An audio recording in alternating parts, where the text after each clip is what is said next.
Okay.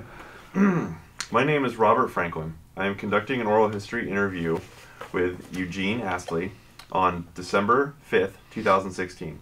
The interview is being conducted on the campus of Washington State University Tri-Cities. I will be talking with Mr. Astley about his experiences working at the Hanford site. And for the record, can you state and spell your name? Yeah, Eugene Astley. That's Eugene Astley. Great. So let's start at the beginning. Tell me how and why you came to the Hanford site. I was working in General Electric back in Schenectady in the research labs, and loved my job there. But in 1954, the winter of '53, really, it was like 30 below, and I decided to walk into work that wasn't going to work. Hated the weather, so when I walked in the building, I walked up the top and walked in the boss's office and said, "I want to give you a month's notice. I'm leaving. I cannot stand this weather. Summer's even worse." And so I was sitting in my office then about a couple of weeks later when Dave McGlenigan, who was the recruiter for the laboratory, walked to my office and said, "Are you Eugene Astley?" I said, "Yeah." He says, "I understand that you've given notice to General Electric Company, and there was a notice put out to all subsidiaries and whatnot that they thought this person should be retained in the General Electric Company, and we have a project out at Hanford." And I said, "Yeah." I said, "You're not talking about taking me out there in that damn desert, are you?" And I was raised in Portland, Oregon. I mean, nobody lived in that part of the world, So Yeah. he talked me into coming out, and then they explained that they had a group called Design, and they were thinking about perhaps adding a new production reactor, which would be the ninth one, I guess. Yeah, ninth one, and that. The physicist who had been in charge of doing was on this particular design team, which they called a core design, had left, and so they wanted me to fill that position. And I'd never before worked on any such project, a reactor or anything. I told them I don't know anything about reactors, and they said, "Well, you did your master's degree in studying gaseous diffusion, which is the basis for all the theory we're using for reactors right now, and you'll find out, except for terminology, you're an expert." So I came. And so then I slided into this design group, and then the idea of the production reactor, new one, came along, and then they asked us to, design a concept. We're a group of about 8 people, and I was the chief physicist, did all the physics on the work, and so we got going on that. And then I came on up with the idea that this really ought to be different than the Hanford reactors as we know them, because it ought to be a dual-purpose reactor, one in which we produced electricity. And I said it's going to be about 3,000 megawatts thermal, and we can produce probably around 1,000 megawatt electric, which should be a great addition, and that would bring in a lot of income and would more than pay for the operation of the plant, so you'd be getting your new plutonium free. And of course, GE management thought that was great, so that's the way we went down. And then about I think 2 years later, when we were well into the design and pretty well doing it, it came to the attention of the Atomic Energy Commission more directly about exactly what would the design look like. And as soon as the word dual purpose came out, they said, "What do you mean by that? We're going to produce electricity." Uh-oh. Okay. So it turned out that Bill Johnson and Al Greninger and I were then called back to testify before the AEC first and then Congress, because the Democrats were controlled. They thought it was a great idea. Republicans were against any government getting into the power business. They already had too much with TVA and Bonneville, so they were dead set against it. And so we testified on what a great thing it would be for helping to lower the cost of plutonium We're still in the Cold War, so we thought we still needed more. And so I came back, and about 3 weeks later, down came the word that there was a compromise made politically, and so that we would be allowed to produce enough power to run the reactor only. But that in view of the fact that things sometimes change, we want you to also design it so that at some later date, when they decide producing 1,000 megawatt electrics, would be feasible, go ahead and design it as a dual purpose anyway, but design it so the first operation would be like lower temperature water, 350. And of course, that just blew our mind because that was absolutely stupid. I mean, because you had to design the thing to operate with 750 degree water. Mm-hmm. So that really increased the cost of things and what you could do and what you didn't have to do. But nobody had ever designed a turbine to run at 350 degrees. Okay? Because the pressure's so low, you end up with a monster. Mm-hmm. I mean, when we finally built that thing, you walked in it, people that had designed turbines would ask, what is that? It had no relationship to anything anybody had ever conceived. And, you walked in and looked at the turbine, what's that? So, and of course at those pressures, the steam you're producing is very wet, mm-hmm. which is also a deterrent, and you have to redesign the buckets to collect the water and drain it off. I mean, it was an abortion.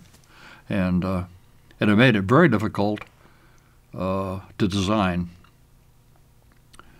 And so it took special precautions. It entered into physics that I had to start designing some new physics and mathematics to handle the damn problem, because they turned out that at 700 degrees, if you have a tube burst, then the pressure comes out and wants to blow the stack apart. So the first thing the engineers said, we got to groove these graphite blocks so there's a place for the steam to go on out, and then we'll bleed it out of the reactor and dissipate it in a very large area. But all of a sudden now, from a physics standpoint, now I've got neutrons wanting to stream out that way. That had never been handled before, so I had to figure out how to handle that from a physics standpoint, and it turned out to be mathematically difficult. And we didn't have, the computer we had was a 650, which is about 1,000th of pop as much as the computer in your cell phone. Mm-hmm. I mean, no memory. It was horrible. Mechanical type thing, Right, and, with tapes and the reels. Yeah, punch cards. Right. And so then I would have to get in and say, okay, I've put this thing in bucket number 5A, and where am I now? I'm over here, so I should spin the thing this direction. So I'll have a shorter time to get that back to the memory spot. I mean, this was, by today's standards, this would blow most computer people's mind, thinking that that's what you were doing. I actually had to tell the drum which way to spin. Yeah.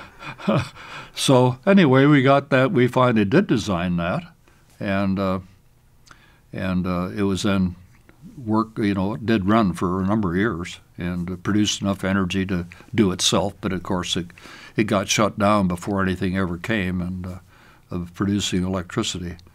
But that was a good case of where philosophies between the two political parties actually designed a reactor.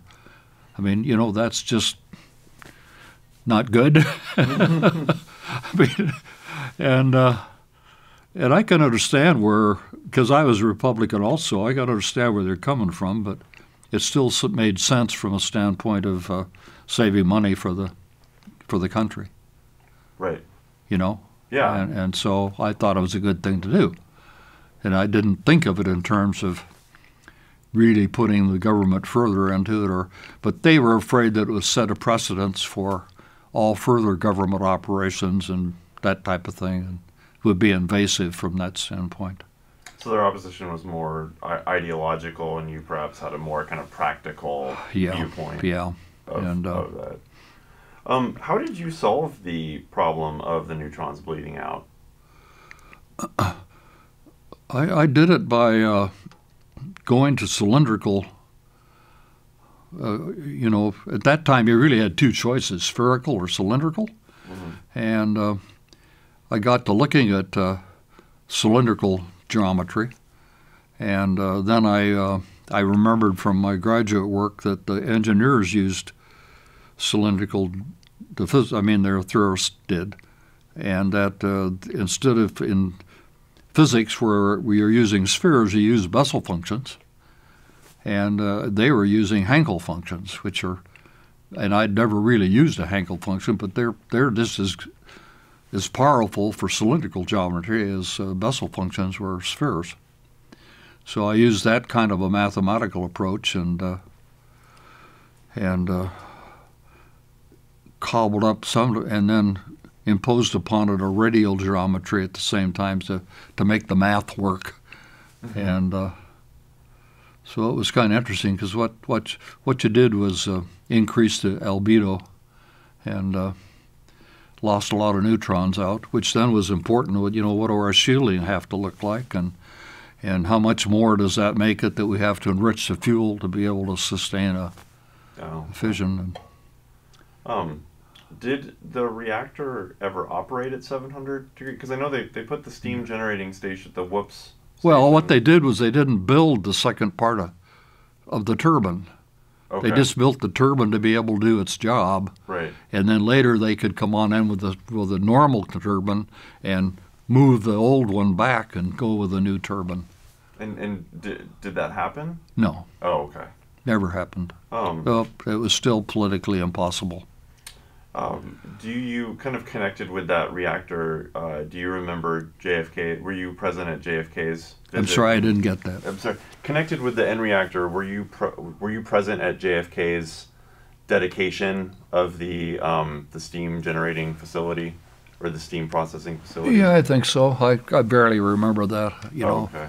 It's that was not part of anything that I designed. I told them what the parameters had to be, but it was up to the engineering part, different group of people.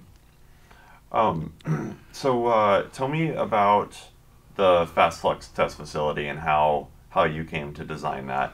Okay, well, then I had, in 1960 then, I was promoted out to handle all the maintenance and maintenance engineering for the eight reactor operating reactors.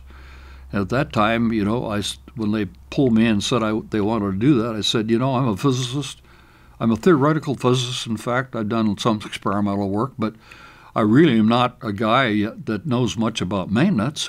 And they said, precisely, that's your problem. We think you have real management capabilities. You need to learn more about other things. So, and also they said it's our opinion that to a certain extent the pressure is on the reactor manager so hard to never shut the reactor down, and when it does shut down, get it back on its feet, that the maintenance tends to be a little bit more crude than we would like, and we'd like to have a little more technology put into it. Mm-hmm. So that sounded a little more interesting. But I ended up with like 1,000 pipe fitters and millwrights and machine shops and stuff like that I was in charge of, and that was my first experience with dealing with the union. Okay. Which was a broadening experience, certainly. I bet. Any notable instances when you were dealing with the union? Not good ones. One of the problems there, again, was politics.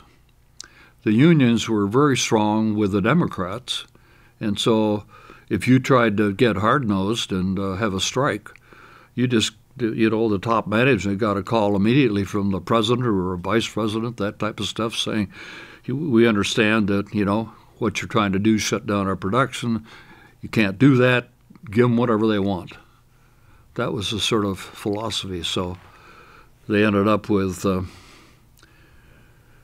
which is very difficult for me because I was also then working with these people And when you went up in the front face, when a tube failed, leaked, then you had to pull off some big bolts and a thing that held the tube in, and then you had to pull the tube out.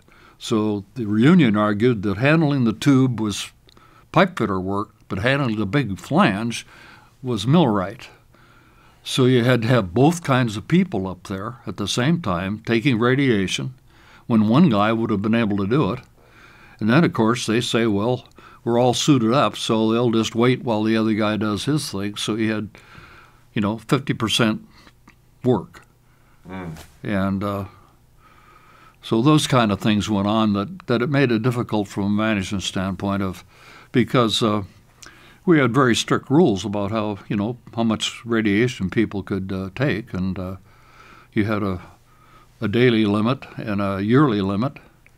And so one of the problems I had was trying to manipulate the forces so that I didn't ever overexpose people. And the front face had a lower radiation level than the rear face. So the front face would be like 10 mmR per hour, and the rear might be 200 or 300. So that was also a logistical problem that was, I don't know how many people thought about those kind of things, but those were important, Yeah. We had a 3-hour limit for everybody, so the problem was then that when I'd get to the point where it looked like maybe we'd either have to hire some people, then I went over and then from another manager running the reprocessing plants, I could borrow some of his people to even out the radiation exposure. Wow. So those kind of problems at that level that were very difficult, and later on were even more difficult because it turned out that they redesigned the tubes, which had little a round tube with little things on it poking up where the fuel could be centered. Mm-hmm. Not really centered because you needed more flow on the top than the bottom, but they redesigned those and redesigned them wrong. So they ended up getting them up too close, and the top of the tube temperature of the water was too high, so they started to erode all the tubing. And at some point in, I think it was 1963, we had to retube 6 of the reactors, which is 12,000 tubes. And at that time, it took an hour and a half to do one tube. Wow. Yeah. So, and they said we can't do that. You got to get that down to like 30 minutes. And so I ended up by inventing a device for them that worked real well. When you have aluminum tube, you put a flange on it so you can put a gasket and seal it. And to do that, the millwrights would go on up there with 3 tools and put the first one in and bang it with a small sledge, which would do it. Then they'd do the second one a little more and the third one. And problem was that some of the millwrights were very strong, and so the third one they'd really wrap it, and those tended to crack. Oh. And so we had a lot of time like that. But so I invented which turned out to be kind of fun because of the problems involved. But I got the idea that I'd been studying something, and I read at that time that if you move metal fast enough, it wouldn't know it's been moved, so it would be stress-free, wouldn't crack, So there at that time for the weapons program were putting an explosive charge in and blowing a bubble on something. And so I thought, hey, why don't I do that? So I thought I'll modify a .45 automatic and have a blank, and that gas pressure, which I read up on, was enough then to, if I had a rubber thing back in there and a mold, I could go in and pull the trigger and you'd have your flange. 20 seconds, not an hour and a half. And so that blew the whole thing apart. We managed to get down to 15 minutes a tube. Wow. And that worked. But then, of course, soon as I started to talk about this, safety people got involved. And then, even worse, the security people. Because he said, you're going to talk about bringing a loaded weapon on board with ammunition? We don't do that. Only guards are allowed to have weapons, So I think it took me 2 months to finally persuade the whoever all was involved, that I could bring this in. And then it turned out that I had to have a special safe and to put the gun and the bullets, even though they were blanks and all that. And then we had to have a guard that every time we took it out would go on up in the front face to make sure that somebody didn't use the weapon somehow or other to kill somebody, or, it was, little things like that got to be kind of difficult for theoretical physicists to deal with. Really wasn't, something. My feeling was, what a bunch of bullshit. Trying to get a job done. And we got it done, and then everything was confiscated and done something with, Was there did you give a specific name to that tool, or was it? I just called it a explosive antidoting tool. And the word explosive didn't get me off to a good start. It was very descriptive, unfortunately. So. Yeah, I could see how. And for that, I was awarded 1 share of General Electric stock. One share. 1 share, right. Oh. I assume that's split into a couple more by now. I think so. So anyway, there I was out there running maintenance when I got this call. And of course, they knew that my background, so I was in charge of core design before they promoted me from being a physicist to being the supervisor of the core design group, and so I had a lot of experience in that area. So they brought me in, and Albaugh told me that he wasn't sure where we wanted to go, but he said, I got kind of a thinking here. He said, I really think that the way things are going, that the next reactor is going to be a fast reactor, reader reactor. And so it sounds just off the top of my head, he said, that maybe that's something you ought to really take a hard look at in this study. And so with only 2 weeks to do, what I went into the library, and I can't remember, for some reason I always remember it's microfiche, they called it, or something, I don't know. But at any rate, started running my eyeballs out on these things where I'd be looking at things that have been, photographed and trying to read about fast reactors. And so I finally came to the conclusion that at that time I found that Oak Ridge, which was the head of all fast reader reactor stuff and running the Idaho operations, had the EBR-1 running as a test reactor, and they had proposed to Congress that they wanted to build another one called Ferret, and F-A-R-E-T. And about the only thing different about N and EBR-1 was that they copied everything except they changed the lid and whatnot so they could get in and refuel easier. And I thought, that's a mistake. That as long as you're going to build a reactor, you ought to try to also make it more facile for doing its job of looking at exposure of fuels and materials. And also it had such a low flux level that essentially what they had was if they wanted to take 10 years, find out what happened to this material in 10 years, it took them 10 years. And it seemed to me that what we needed to do is get the flux up by at least a factor of 10, and then we could get 10 years worth of experience in 1 year and be real serviceable to the industry. So I then came back and came back into Albaugh. This is after about a week, and I said, here's what I think. But I said, to go further anymore, I think to see whether it whether it's possible to make something 10 times as fast with the technology you got. I said, I really need to put together a concept. And I said, I can't do that by myself. I need an engineer to help me. And there's a guy in your staff that actually worked at Fermi Reactor, which is a fast breeder reactor built by out of Chicago, Edison Electric, maybe.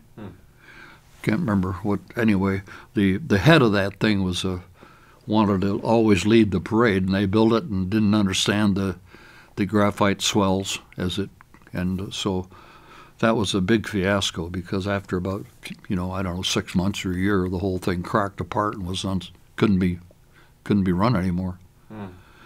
But so I got a permission to do that, and then Alba said, well, go ahead and put together 3 or 4 people, whoever you need.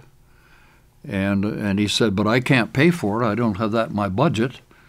So he said, I want you to just go out wherever they are and talk whoever manager is to loaning you somebody, and they pay for it. And I said, okay. But he said, remember, this is all secret. You can't tell them what this is for. And why was it secret? Because nobody knew General Electric was going to leave. And what year was this again? That would have been 64. Okay. I'm sure maybe they were thinking about it in 63. I wasn't in on it, but by the time I got knowledgeable about it was like about July 64. And that was before most of the employees knew, right? It was still pretty secret. GE was pulling out, period. Right. Okay. So I think there's I don't know, maybe 3 or 4 people. There's a couple in DOE at the highest guy running it, and the next guy down.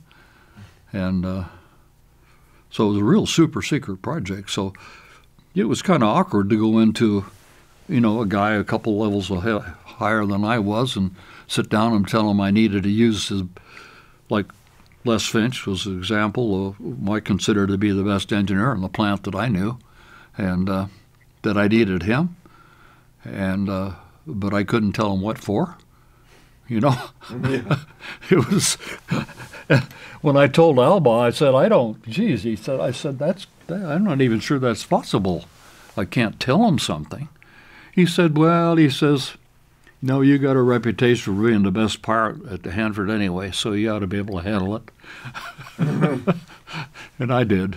I got together a group of 4 or 5 people, and he then gave me a couple months.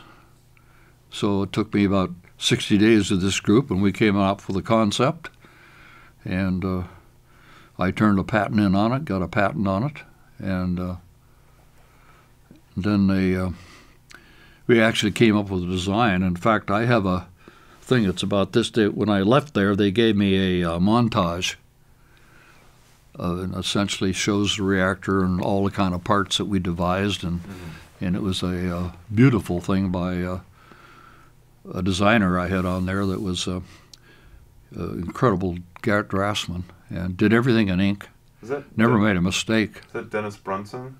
Beg your pardon? Dennis Brunson? I didn't get that. Was that Dennis Brunson? No, it was Andy Anthony. Oh, okay. Okay. Incredible guy.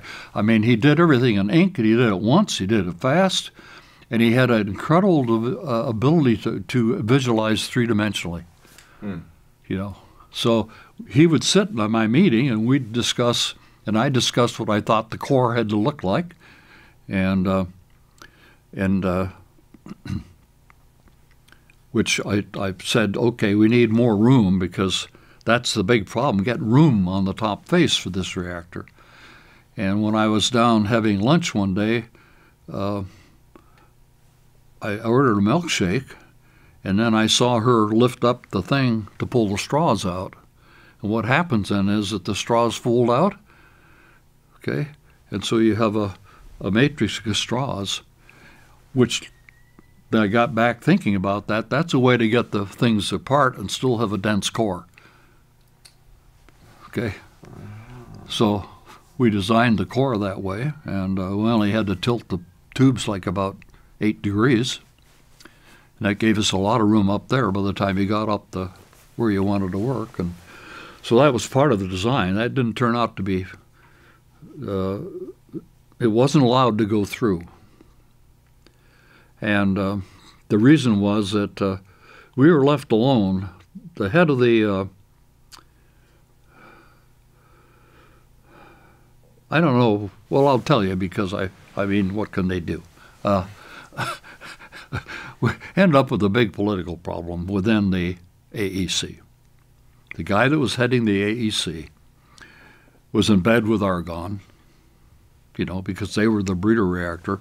So the fact that we came on in saying we wanted to build a reactor in Hanford and replace the ferret was absolutely objectionable to him. And so I was called back to talk to him and explain what we were doing, why we were doing it, why the ferret wasn't any good and whatnot. So he listens to the whole thing. I go back home. 3 days later, I get a telegram from him saying, stop and desist all work on the FFTF, whether it be private funds or public funds. Wow. Okay? So I sat down with Fred and he said, well, why don't I see what I can do? So he called his friend who was this guy's boss, who had, I got a moment where I can't remember his name, very famous physicist, and out of California, but he and Fred had been roommates together getting their PhD, and Fred's wife had married his secretary. Oh. So he called him up and he said, well, that's interesting. He said, so he called the AEC, the head of the commission itself, you know, who are a group of congressmen that ran everything. Mm-hmm. And one of the congressmen happened to be interested in our concept. So he called us back there, and he and Fred and I sat for about 4 hours talking about what we had in mind. And so then we showed him this fax, and he said, well, I'll take care of that. You know, so what they did was fired him. Wow. Okay? and so then the word came down, you know, continue with your work, and gave us a deadline for getting in a proposal and all that kind of stuff.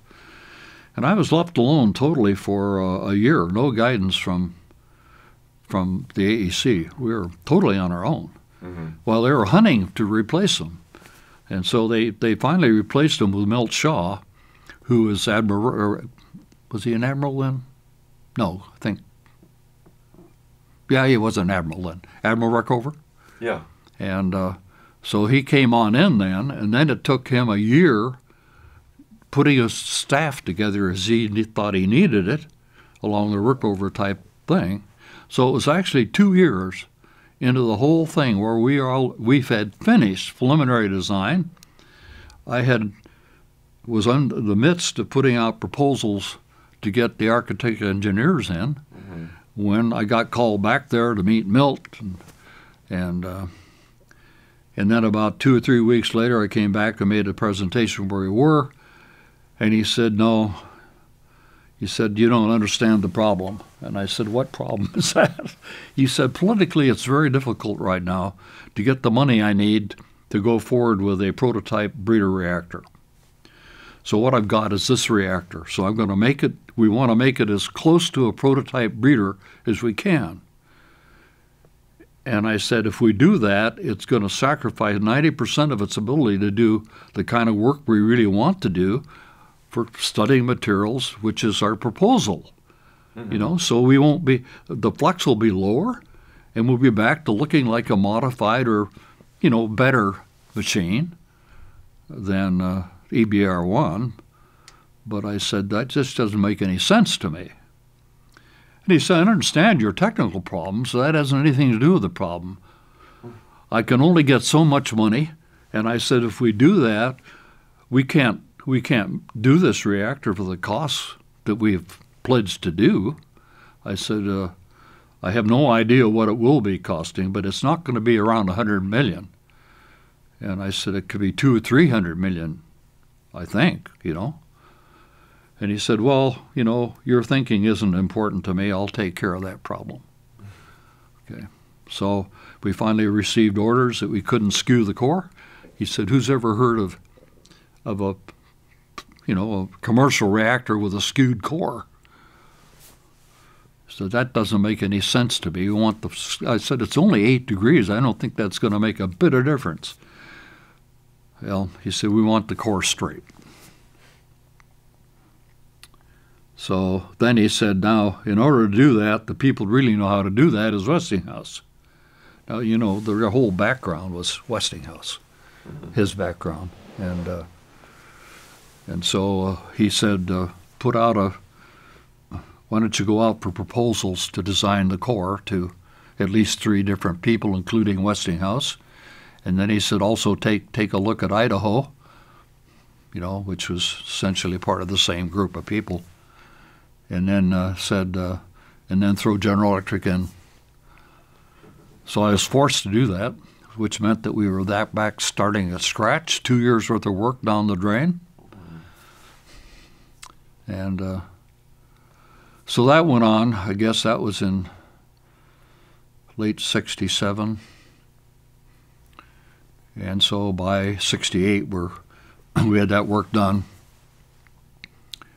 redoing everything. And then he said, okay, now the next thing he said is that we're going to have to put all the sodium exchangers and whatnot inside the dome, because that's what we'll have to do with the prototypes.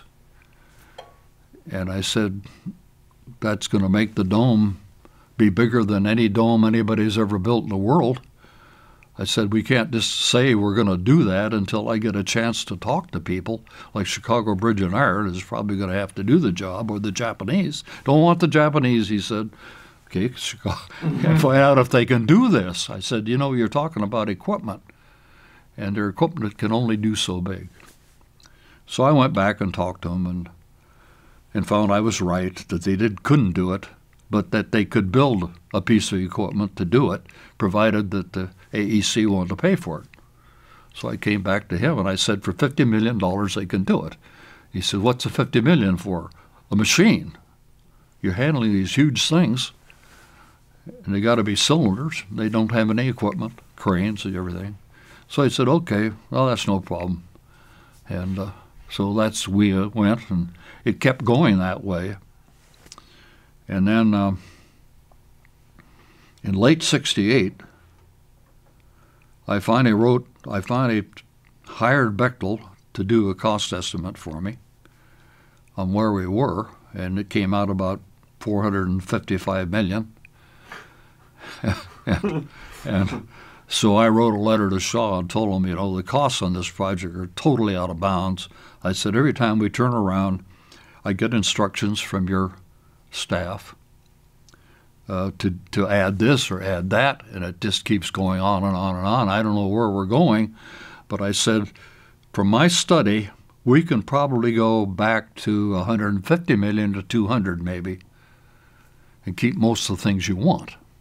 But I said, you got to stop your people coming in and asking for anything without having a meeting back there to decide whether this is something we can afford or is really important. Mm-hmm. And I said, you just got to stop everybody coming out there with their gut feelings and druthers. Okay.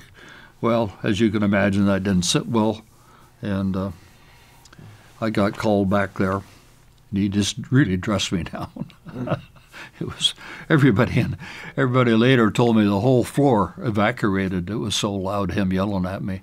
Wow. And so I came back and thought it through. So then I came into Balbaugh, who was then the director of Battelle, and told him, Fawcett, who was the director.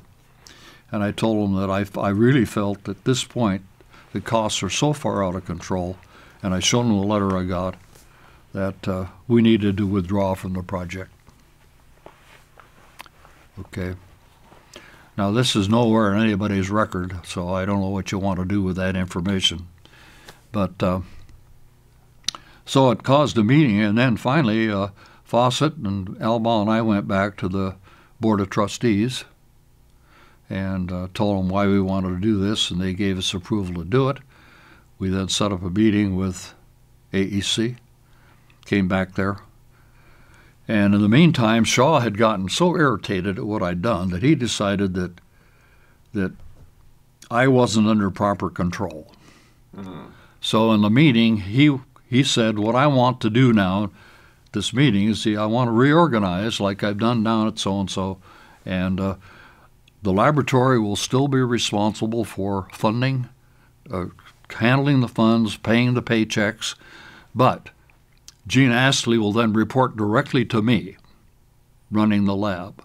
So Battelle will have nothing to do with any of the technology, anything else, just handling it so you'll still get your fee, etc. And Fawcett finally said, I think I can, if you'd let me say a few words here, I think we can get over this problem immediately. And so Shaw said, yes, okay. He said, we're formally asking you to find another contractor to run the project. Okay? And Shaw said, you can't do that. And Fawcett said, why can't I do that? He said, because that's not what I want. And he said, furthermore, why do you want to withdraw? He said, we have a tax problem. Okay? And we felt that my understanding, I'm not sure whether we did or didn't, but at that time we were a not-for-profit. Mm-hmm. Okay, not a non-profit, but a not-for-profit. There's a distinction. You're allowed to pay people bonuses and things of that nature, but and then he's also said that it's not entirely clear to us that it's in keeping with the Battelle will. So then Shaw then said, okay, fine. He said, that's it, we'll find one. But he said, no matter how we find, I want to reserve Eugene Astley for, if it turns out to be, Westinghouse or GE, whoever, that he'd then be available for those outfits to hire him, so he can continue to. So even though he got really pissed at me, he still wanted me. Mm-hmm. And Fawcett just stood up and he said, "I'm sorry, but Eugene Astley, we have other needs for him, and he is not going to be available." So that ended the meeting. So then they found Westinghouse, and he went to his office, Shaw, and immediately called Westinghouse, and didn't go out for bid or anything, just turned the whole project over to Westinghouse, which is very irregular. Yeah. And so they sent a crew out there, and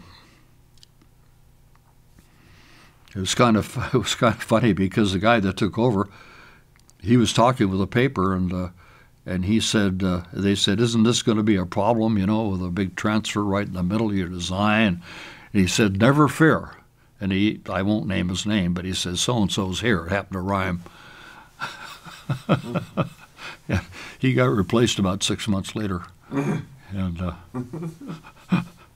so that's how the FFTF got going, and it did turn out to finally be constructed.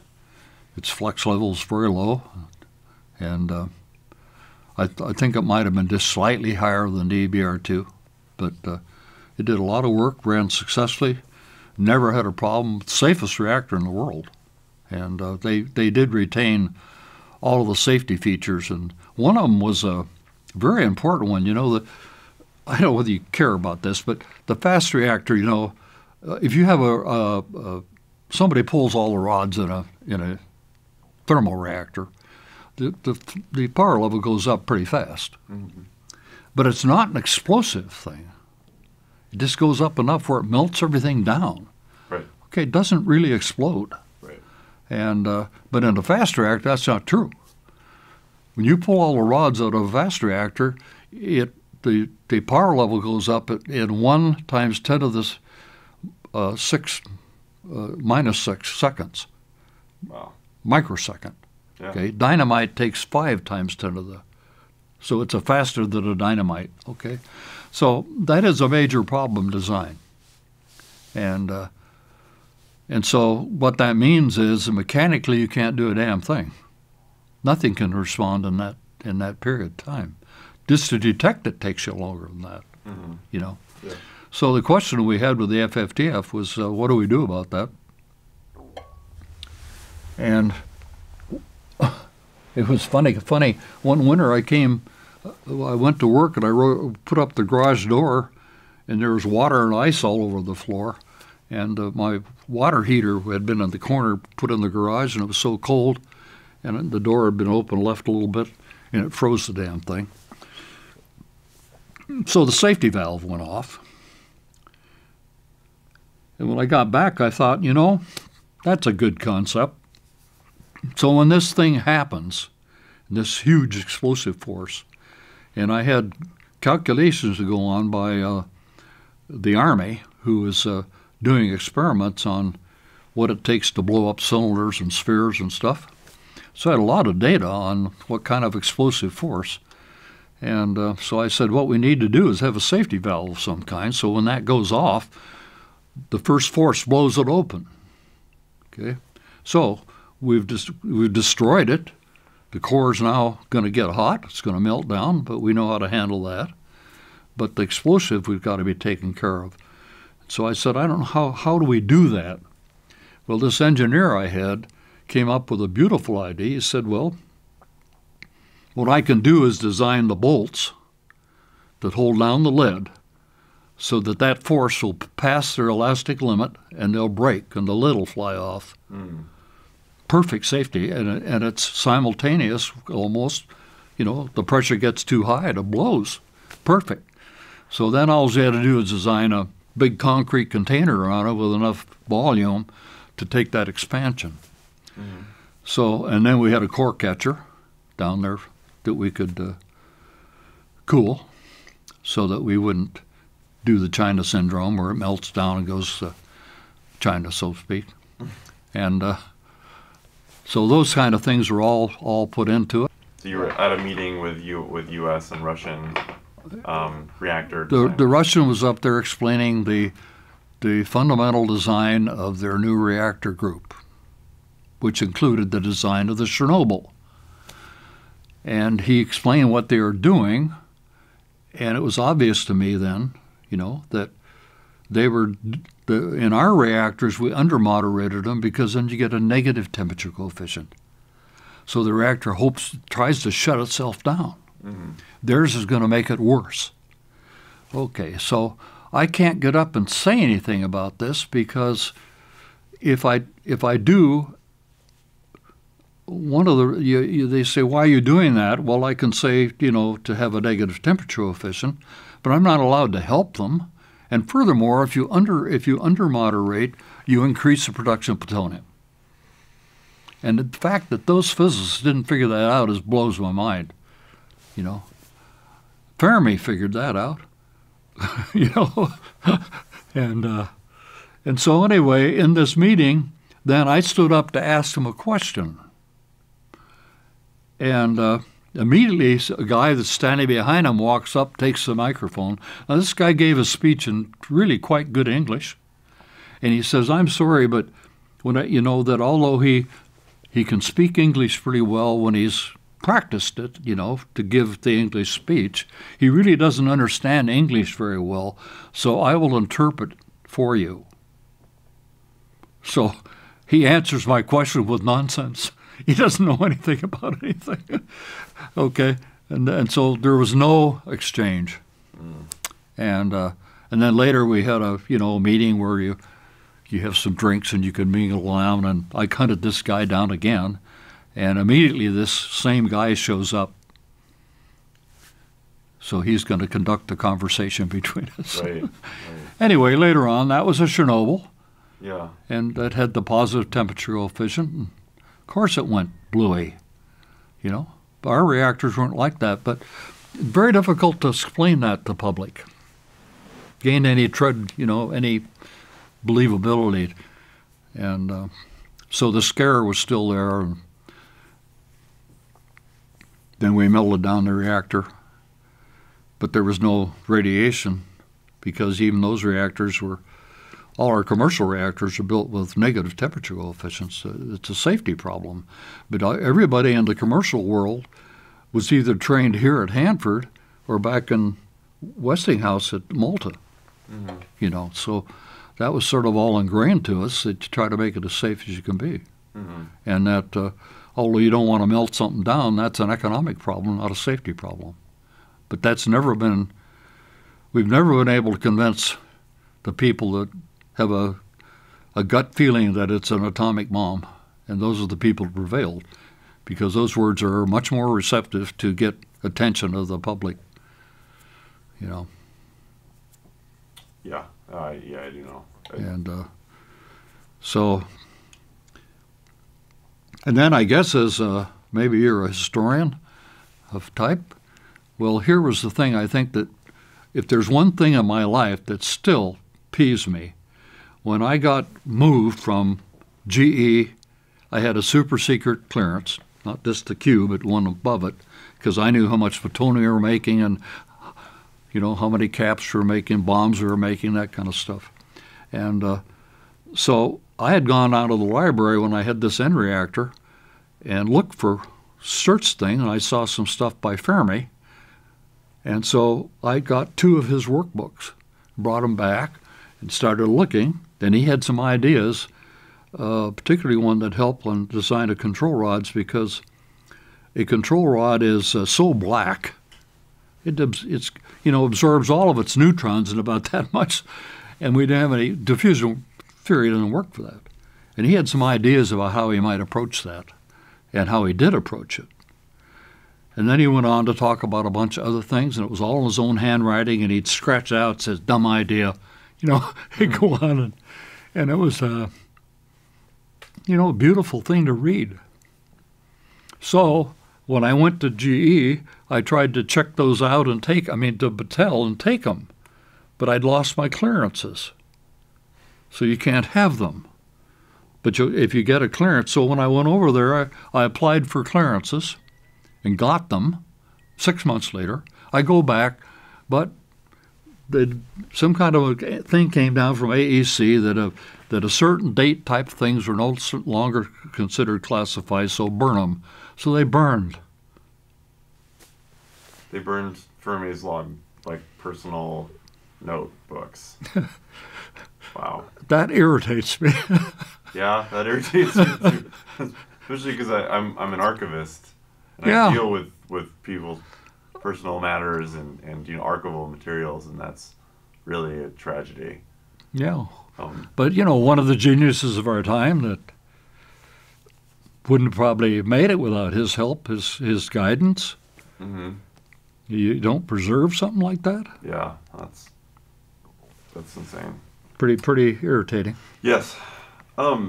What year... When exactly did you come off the FFTF? You said that Westinghouse took over FFTF, and were you off the project then when Westinghouse came on?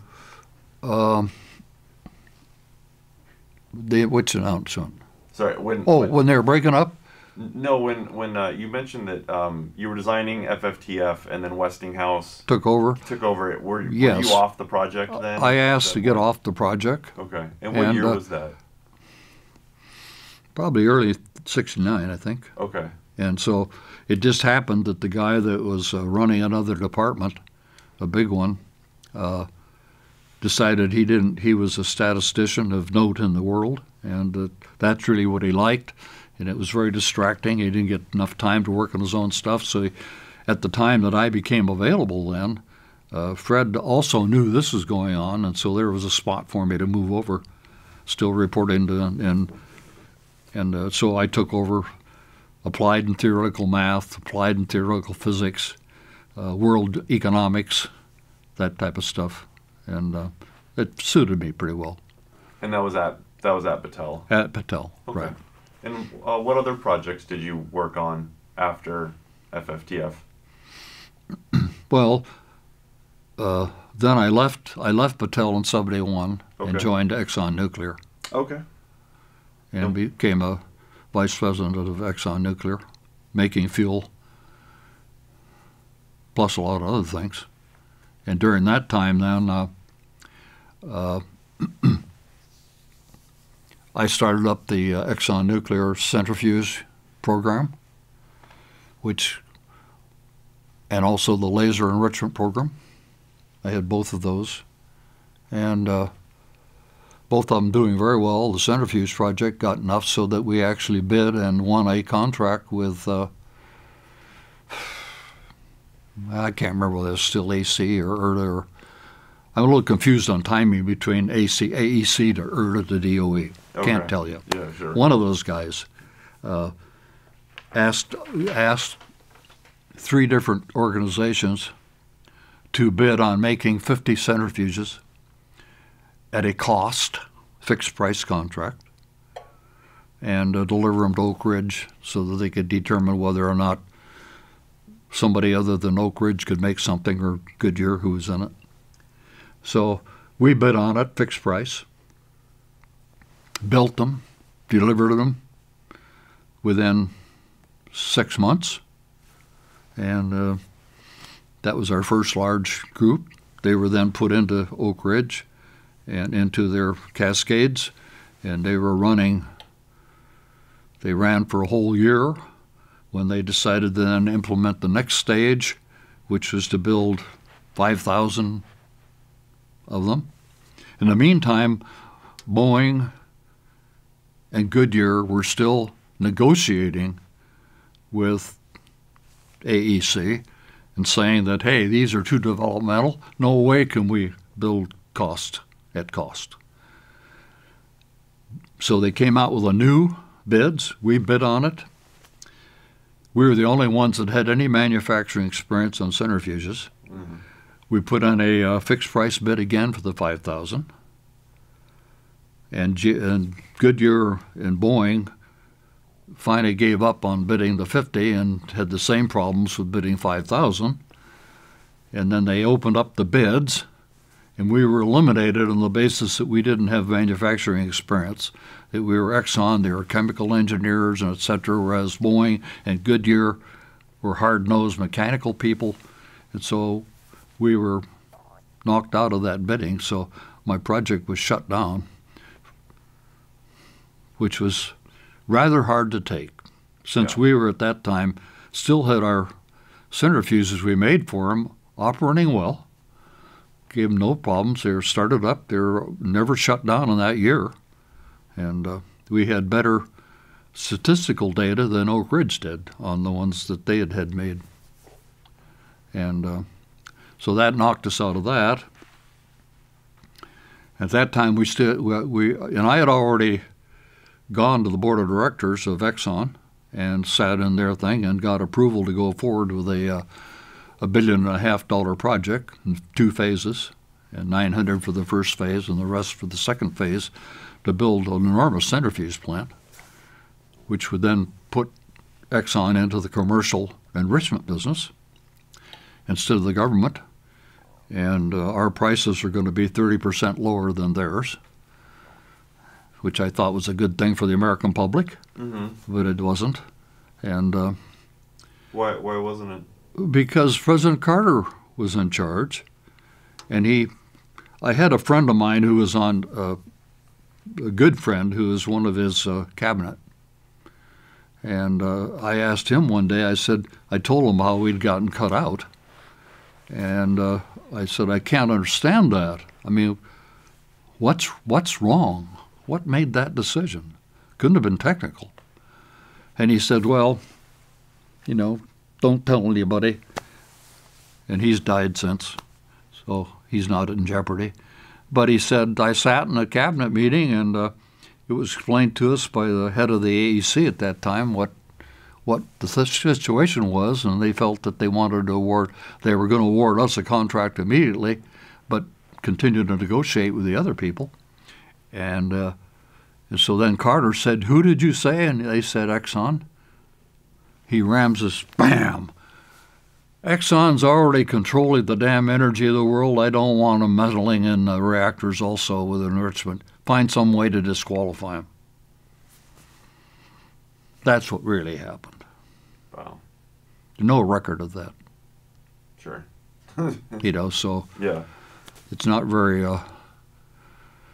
I guess you'd call that the height of hearsay. Yeah. And then about 4 months later, they shut down the enrichment plant our laser plant. And we came in at that time. My boss offered the AEC to continue to operate that since it was very promising, and it was going to make enrichment like 30%.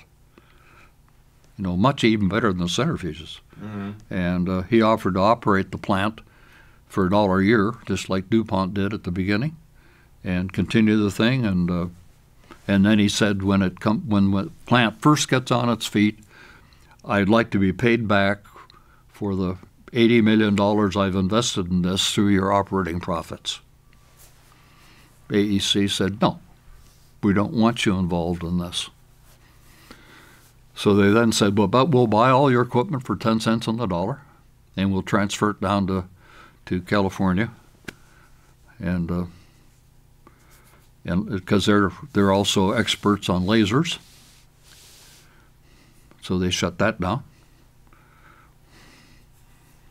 And a lot of politics involved behind the scenes on this whole nuclear business, which it seemed to me that I had a little black cloud that way. Yeah. On me. Yeah, there's kind of a common thread running through a lot of your stories. Yeah, but that was really to try to explain how that laser enrichment worked is a little difficult. Sure. For somebody that isn't technically trained, and that would be me. Yeah. Yeah. So.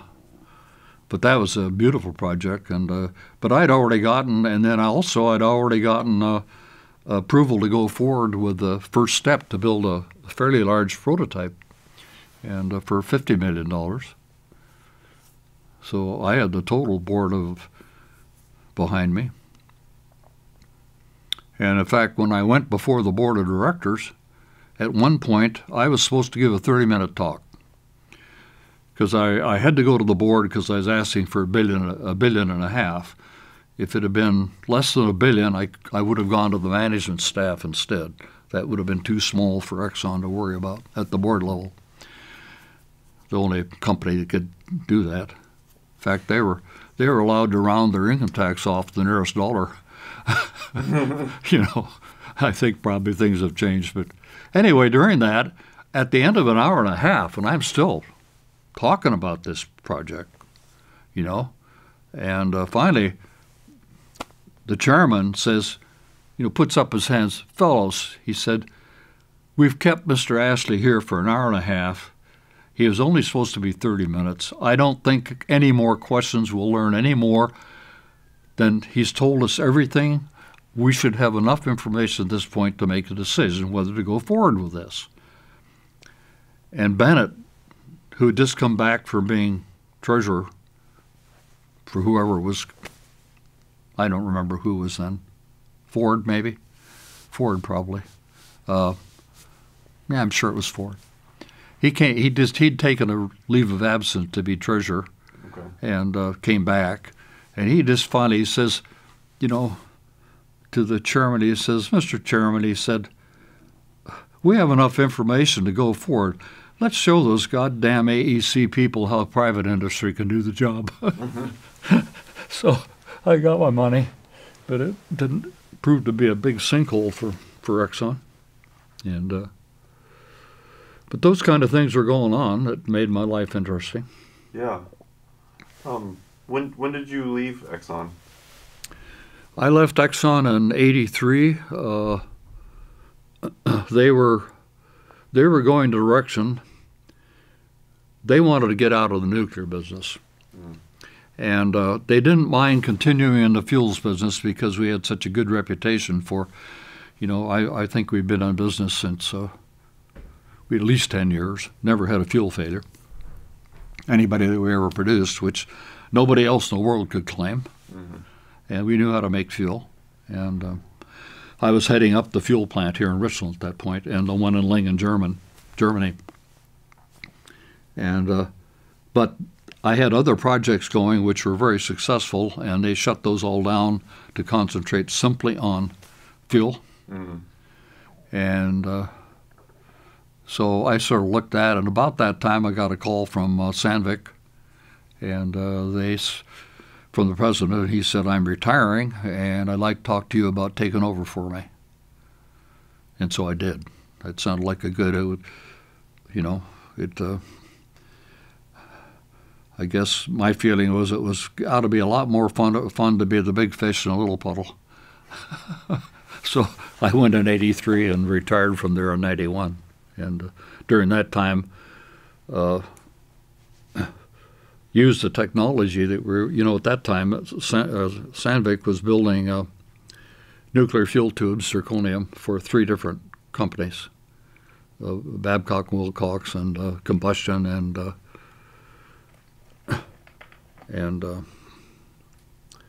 Exxon.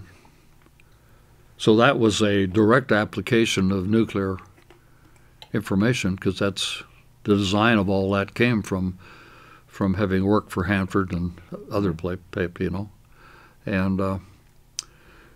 and so during that time it became obvious that the world was shrinking and that there was too many people looking for 2 fuel tubes, and so I put the company into titanium, and I found out that the aircraft people were moving strongly toward titanium tubing for all of their jets, and so I started that as a diversification, and I told Sandvik, that I thought within 5 to 10 years that we were very likely to have no more work. I said there's got to be a consolidation, and in about 10, 12 years, French bought out Exxon, or Germans did to begin with, and they bought out the Germans, and now Aruba's French are running that plant there, and exactly happened. And so Combustion Engineering was bought by Germans, I think. I can't remember who. So all of our customers were no longer. So we had no zirconium, and all we did was titanium. And while I was there, I invented personally the titanium Gulf shaft, utilizing nuclear energy technology. What is that? Gulf shafts? Yeah. Golf. Oh. Yeah, okay. and at that time when I came in, 99% of everything were using steel, and there were people trying to make using, fibers, which weren't very successful. And so I introduced titanium and got a guy that I made a friend of, the chairman of TaylorMade, who had invented the metal clubs. Got him interested in taking a look at titanium heads, plus then matching it with a titanium shaft, and got his whole staff there to agree that the shaft was better than anything on the market. But it jumped the price of shafts. I had to charge $18 a shaft. Okay, they were paying 50 cents.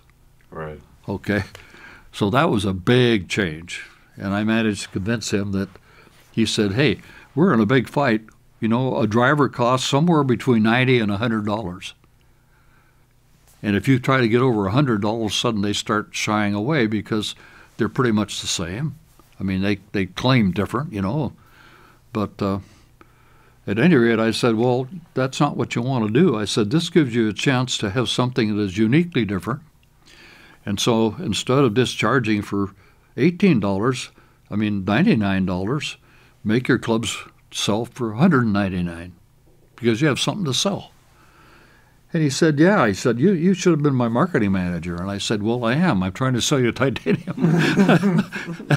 But anyway, I then went to dinner with him, and at the end I said, "Okay, you're really enthused about this." So I said, "I need an order from you." And he said, "What would you like to have your order start with?" I said, "Well, I'd like to start with at least 25,000 shafts the first year, and I'll give you an exclusive for it for the first year."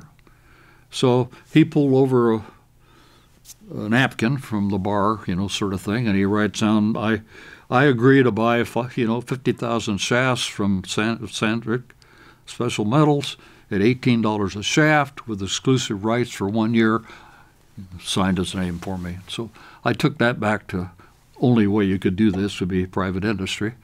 Right. Go back to my controller and say, here's a order I just got.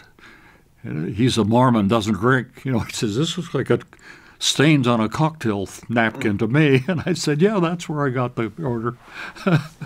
So he photographs it or something, and puts it in. But I imagine if I had been trying to do something that in the AEC, it might not have flown. Right, yeah.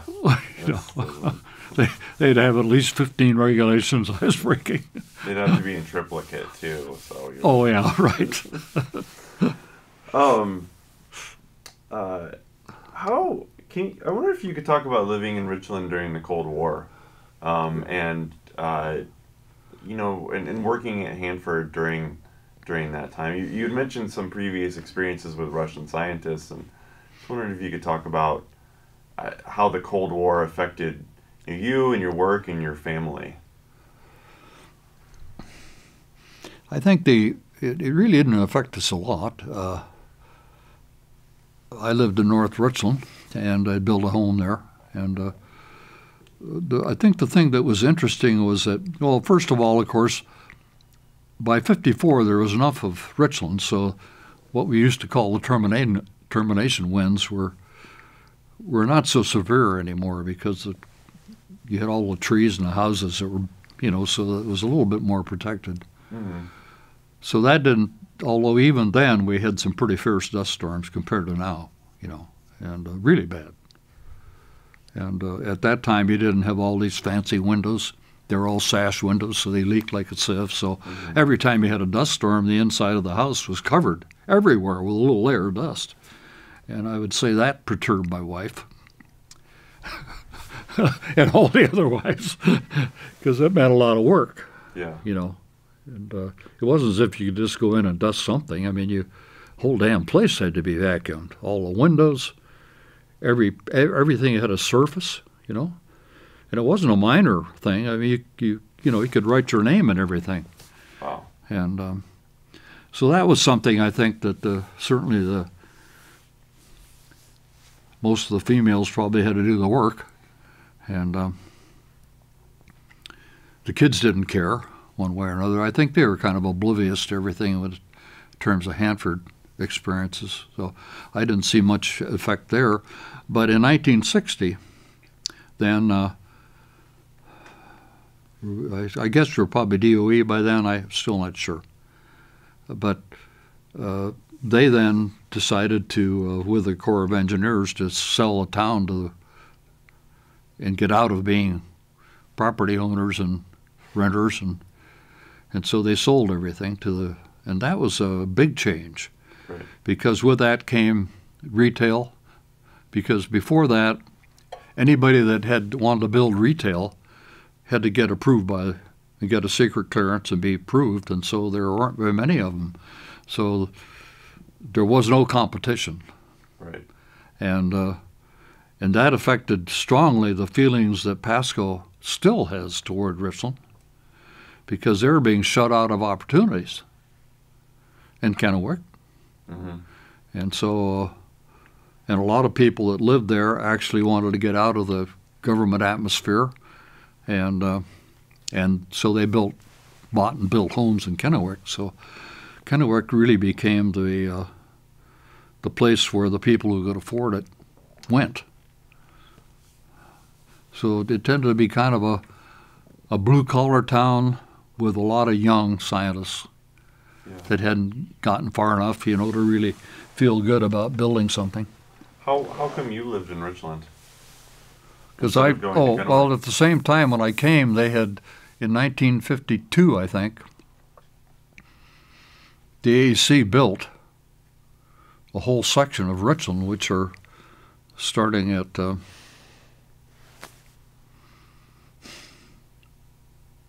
I can't remember the name of that street, but there's a whole section not on the riverside, but as you go up George Washington Way, and you go past the Safeway. Mm-hmm. I think it's a real long street in the first one.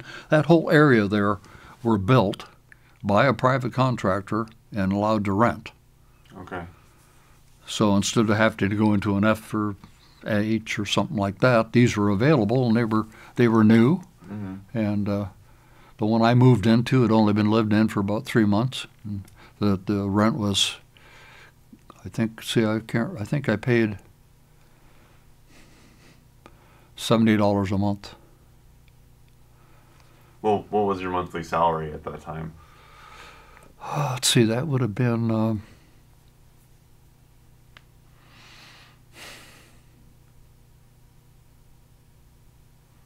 wow, let me think. I got to think about that.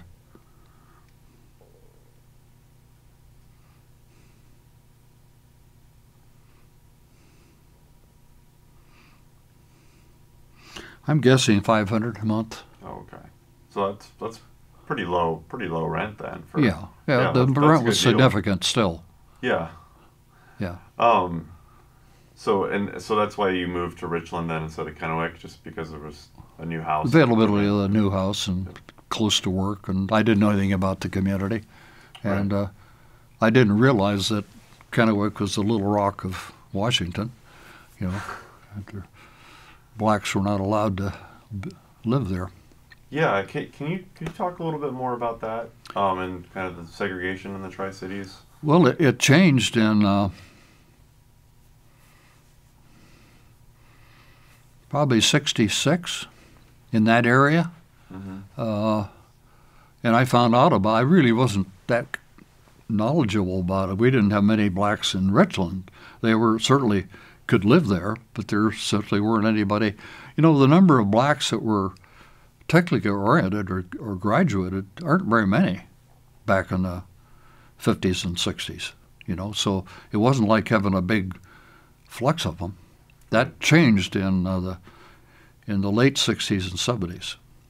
Became quite different. But I lost my track there. Kennewick, yeah. Well, I tried to hire a fellow from Oak Ridge, southerner from Arkansas, and he had been a project manager for a large project, in fact, one of the diffusion plants at one point, and I wanted to hire him as a manager for manufacturing, building the FFTF, and so that would have been the '60s, late '60s. Mm-hmm. So I went over there and I said, hey, he said, find me a place. I'd like to have a nice view. And so I went up along Canal Drive there. There was a lot of homes at that time. Mm-hmm. And there was one for rent. And I went in. It was really a nice little home. And it overlooked the Columbia River. And it was up high enough. No view. The only detraction was the railroad track that went below them. And so I called him up and I told him what I found. He said, I'll trust your judgment. Sounds great. And I told him what the rental was. He said, it's perfect. And so I then got the real estate guy and I said, I've got a guy here. And I told him who he was and whatnot. And I gave him his number. Why don't you call him? So he calls him. And then he calls me back and he says, this is kind of a delicate subject, but he sounded like a Negro to me. Okay, which I have to admit Southerners do to me too, okay? Mm-hmm. Yeah, well, all live in the same place, why wouldn't they sound alike, you know? And I said, were you talking to so-and-so? And he said, yeah. I said, well, he's a Southerner. Are you sure? I said, I know the guy personally is not a Negro. You know, really hadn't gotten into blacks at that point, okay? Right. And I said, he's going to be my plant manager. He's a well thought of guy. I said, he says, okay. So they were still, even in 1967, I think that was, the real estate groups were still no-nos on blacks. Right. Yeah, that squares with a lot of what we've heard from. Yeah, almost incredible when you think about it in today's environment, you know? Yeah, it is. It's certainly, when I show that kind of stuff to my students when I teach, it's really hard for But that was the only personal experience I had, but it was funny. Yeah. Because I called him up and told him, hey, why don't you learn how to speak properly? I'm not sure you thought it was so funny. Yeah, I bet not. What did your wife do? Did she work at all in Richmond? No, she was a housewife, and she wouldn't have married me if she wanted to be a housewife and raise children from the day we got married. So we never had a conflict there. So that's what I wanted to. Okay. My mom and dad both worked, and I didn't like it growing up. How come both your parents worked? Well, it was Depression. Right. And I think my mom was an accountant. And in fact, she was not only an accountant, but she was working for a firm that had 4 accountants, and she was the supervisor. And she earned $225 a month. And whereas the people working for her, the men were earning $300 or $400. But she was a woman. Right. And then in the war time, that would have been in 1943 maybe, they opened up and allowed women to actually take the CPA test. Mm-hmm. Up to that time, women were not allowed to do that. It was a man's job. And so she'd been taking the test, but it didn't count. And she had the highest grade of anybody.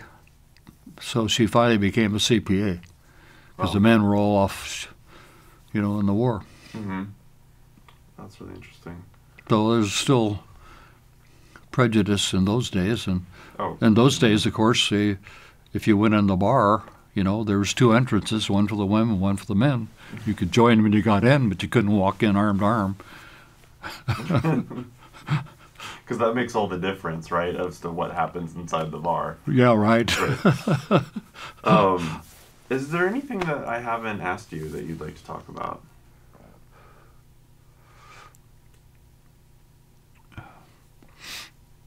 Well, I don't know. It's just so much that went on, but I seem to get involved with, when I was doing the laser project, I did testify before a congressional committee, and but it was a classified meeting, so it was a smaller group of people, and also on the centrifuges, that was also a classified meeting. But we were trying to get the dual-purpose reactor. That was not classified, and I sat before a whole committee of Congress. But it wasn't. I went there being rather naive. I thought we'd have a good interchange of ideas and they'd be receptive to what I was saying. They aren't. I mean, they gave me my minutes, put it in the record. But I couldn't, on the Republican side, there wasn't any of them. I could tell from their manners and the questions and whatnot, they had no interest in a dual-purpose reactor at all. Mm. It was really obvious, But I guess without those hearings, they can't really prove they did their job. In other words, if they didn't have them, they would have met in private, come to the same conclusion. But now they got a record of why. But they can just call you in and listen to you and then still make the same conclusion. But that doesn't meet the openness type criteria, Right. Yeah. But you look at them today, them cross-examining people, and the Republicans give the person their hell, and the Democrats say praises, and I mean it's damn little comes of that. What comes of it is who's in charge. Right. Who gets to call the shots. And but getting used to, and then of course people to have some competition had to move to Kennewick. I mean, had to go shopping at Kennewick. And Pasco was completely cut off. I mean, they were pretty small back then. I don't think they were over 18,000 population. Really? 15 to 18. Oldest city, because they always had that hub of the trade deal. Mm-hmm. But hardly anybody. There was one store over there, Young's, that people women liked to shop at, and men for suits and stuff like that. But other than that, they were not allowed to, never got an opportunity to expand. I don't know what the process was, within the AEC at that time, but it was obvious there was no competition, which really made hard feelings for a lot of people. Mm-hmm. And I imagine this is imagination totally, but I am assuming that the way everything else went in my career during that time, politics were involved. Who knew who to get that retail spot? Right, to get the license and I can't believe that wasn't involved. Yeah, I'd have a hard time. And for that extent, DOE's always been under pressure from politics, which is really too bad. Yeah.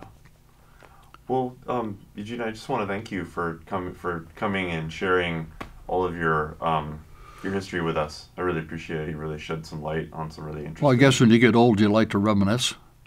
Well, I think that's true, but I think it's more important than that. And you really had some. Well, really I think there are certain stories. aspects that, I guess, from a historical standpoint, are someday historian will think those facts were kind of important to something he was trying to prove or not prove. And right. Well, you have a lot of interesting behind-the-scenes kind of political story and that's the social political aspect of Hanford is really interesting and a big mover and shaker in the events out here. So because it did employ a very large part of the technology at times, Yeah.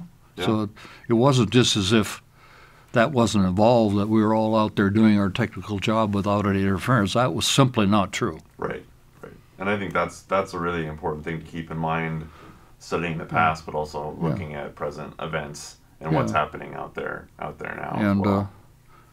I can tell you another one when I was with Battelle, and as a associate director, I reported to the manager, and I had the biggest piece of anything, so I was in there with one-on-one with him one day, and at that time we had allowed a strike to happen, and the union's position was they wanted to close shop, and both I was certainly against a closed shop completely, and so was Fred. We're both Republicans. Thought this is the wrong way to go. Didn't make any sense. And so we were against that and had been holding out for 3 or 4 weeks. And I was sitting in the office, and the secretary comes in and says, "Fred, you'll need to take this phone call." So I said, "You want me to leave?" He said, "No." He picks it up, listens. "Yeah. Yes, I know who you are." "Really?" "Thank you." "Bobby Kennedy, you guys, I understand, are risking our whole nuclear position in the world by holding out for a strike on something as simple as closed shop." He says, "Tell them that they can have a closed shop and get the strike off the books and go back to work, or I'll find another contractor." Wow. All Fred did the whole time was say hello. No, there was no conversation. Yeah. Oh. That's great. Well, thank you, Eugene. I really appreciate it. Sorry? So thank you. Okay. I really appreciate it. It's been a great All right. interview. Well, I'm long-winded. I'm sorry, but No, you're not at all. And, you have great stories. but these are. I told some of those. I think told Smith wrote that book on Volpen test, Yeah. and he devoted quite a bit of time to interviewing me on that one, because I was chairman of TRIDAC Oh, okay. when Volpen test reported to me, and in fact, 2 of us got LIGO going, which nobody knows about really. But I was chairman, and I got a call from one of the scientists at Battelle, physicist who knew me, and he said, "Hey, we got an idea here for you, and because you're a physicist, I think you can understand what's going on." And so I went out there and listened. It really excited me as a physicist, because it was probably the last piece of Einstein's theory of relativity and all of its implications that had never been proven experimentally. It had been inferred by a lot of different experiments, so they felt confident. But that was going to, finally find the last little piece. So I went back out then to Volpen test and pulled them into my office, and I said, "We've got a chance to get the LIGO, not LIGO, but I explained to him it was a laser interferometer wave observatory laboratory. And he said, I can't remember that. Has it got initials? And I said, yeah, LIGO, L-I-G-O. I can remember that, he said. And he said, what's it going to do? And I started to explain to him. And he says, I don't want to know all that. He says, what is it you want of me? I said, it's a political football. We got MIT and CIT doing the whole thing. And if we take a position that this land we got out here is great for them because also we can contribute to it, they will not go there. They're not going to let a lab take over for them, you know. So I said, we've got to sell it that this is, we don't know anything about the technology at all, but what we know is we got essentially an earthquake-proof area, lots of room, cheap land that you can get from the AEC for nothing, and a perfect place. And I said, you got to make sure that politically we don't get arguing against Texas. They want the thing too, but keep it strictly on the basis of what a wonderful site we have. You know, water, electricity, transportation, and et cetera. So, of course, Sam was politically very astute. And he said, no problem. So we got it. And what year was that? 1979, 1980. Oh, wow. I didn't realize it had been in operation that long. It wasn't. I mean, that's when it got started. That's I when it mean, got started. conception. I got the land for it. Okay. No, it took quite a while to get that on its feet. I think it was at least probably six years or 8 years before they got it operating. I mean, that's a really tough project. Yeah. It's a really, really neat project, though. Yeah, you know, you're trying to measure something that's 10 to the minus 24th centimeters. Yeah. You know, that's smaller than most atoms. Yeah. You know, that's a pretty interesting project. It is. It really is. Well, But that's all. That was our early contribution. I mean, and I don't know whether Battelle's managed to worm their way into that one or not. I really don't know. As a consultant or something, I would think so, but yeah. I don't know. I don't know me either. Don't know. But of course, the evolution of Battelle through to Bill Wiley, a good friend of mine, and a black guy, getting this thing named as a national laboratory, that is an incredible coup. I can't think of anything more important to the future of Richland than that happening. Mm-hmm. I would, yeah, I definitely agree with Now you. that in itself assures us that we have a reasonable case of not just being a college town, you know, because they don't get very wealthy. Yeah. They're only good when the students are there. And, Right. Oh, I know. I lived in Pullman for so 3 years. it's from a historical prospect, you know, that's got to be a number one, I think, of whatever happened here. That's incredibly important. Mm-hmm. And they do great work. Yeah, they do. Well, great. Well, thanks. Okay. Yeah, it's been